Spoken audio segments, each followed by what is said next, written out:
Obrigada, Sra. Presidente. Senhoras e senhores deputados. Na terça-feira, João Ferreira do Amaral, professor no Instituto Superior de Economia e Gestão, teve no Jornal de Negócios uma importante entrevista sobre as consequências para o país da adesão ao euro e os problemas decorrentes da presença na União Económica e Monetária no atual contexto de crise.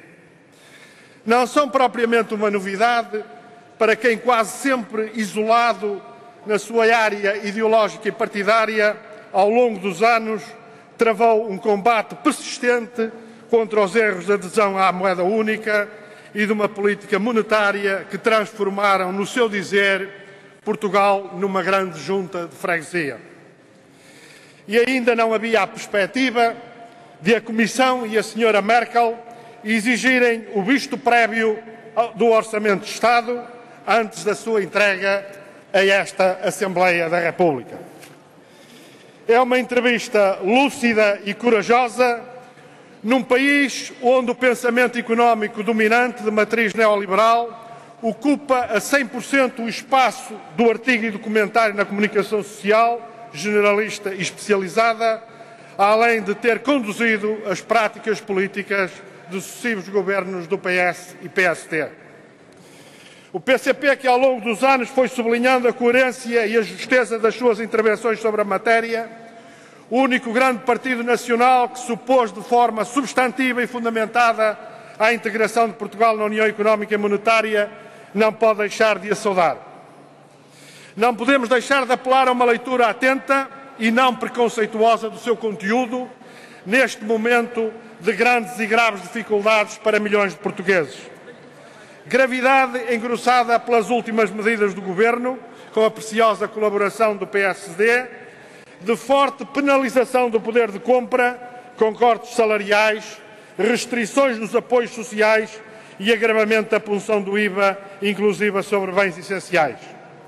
Senhores deputados, João Ferreira do Amaral faz uma síntese no curto texto da entrevista das questões centrais colocadas pelo euro ao país e, mais uma vez, corajosamente, não deixa de avançar possíveis respostas para a situação criada.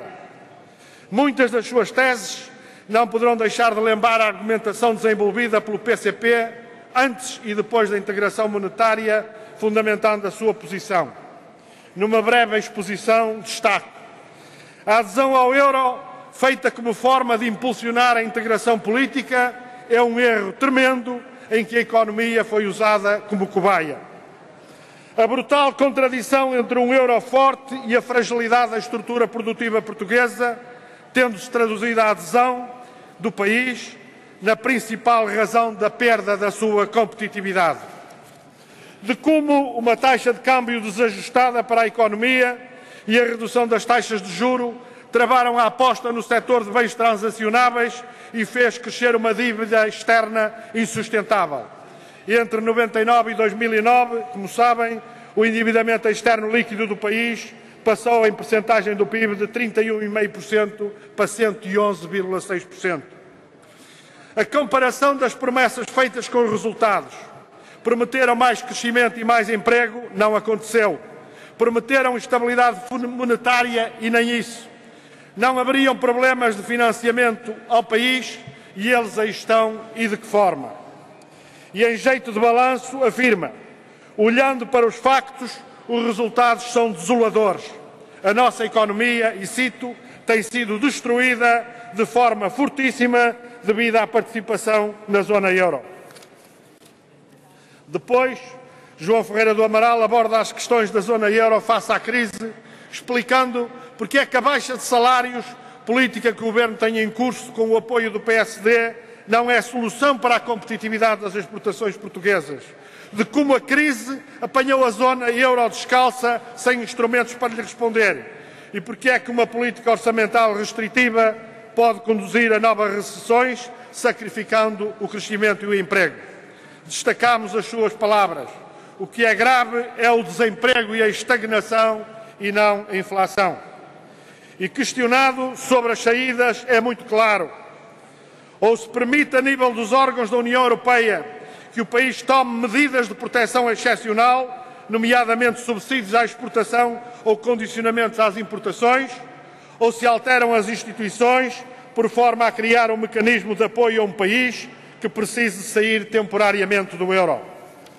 Senhores deputados, houve um primeiro-ministro que, após a decisão comunitária da entrada de Portugal no euro, exclamou, glosando, aliás, de forma estranha, a fórmula cristã de Constituição da Igreja de Roma: este é o euro e sobre este euro construiremos a Europa. Enganou-se duas vezes. O euro está em vias de tornar a dinamite da União Europeia e depois, apesar das boas intenções, o euro, no centro das políticas neoliberais de sucessivos governos, conduziu o país ao triste estado em que se encontra. Desemprego, dívidas, déficits, dependências e desigualdades. Senhores deputados, num momento muito difícil como o que o país vive, é absolutamente crucial o papel da soberania e independência nacional para a viabilidade económica de Portugal e o futuro coletivo desta comunidade humana, soberana e independente há mais de 8 séculos. E colocam na ordem do dia a necessidade de uma política patriótica e de esquerda e um governo que a concretize.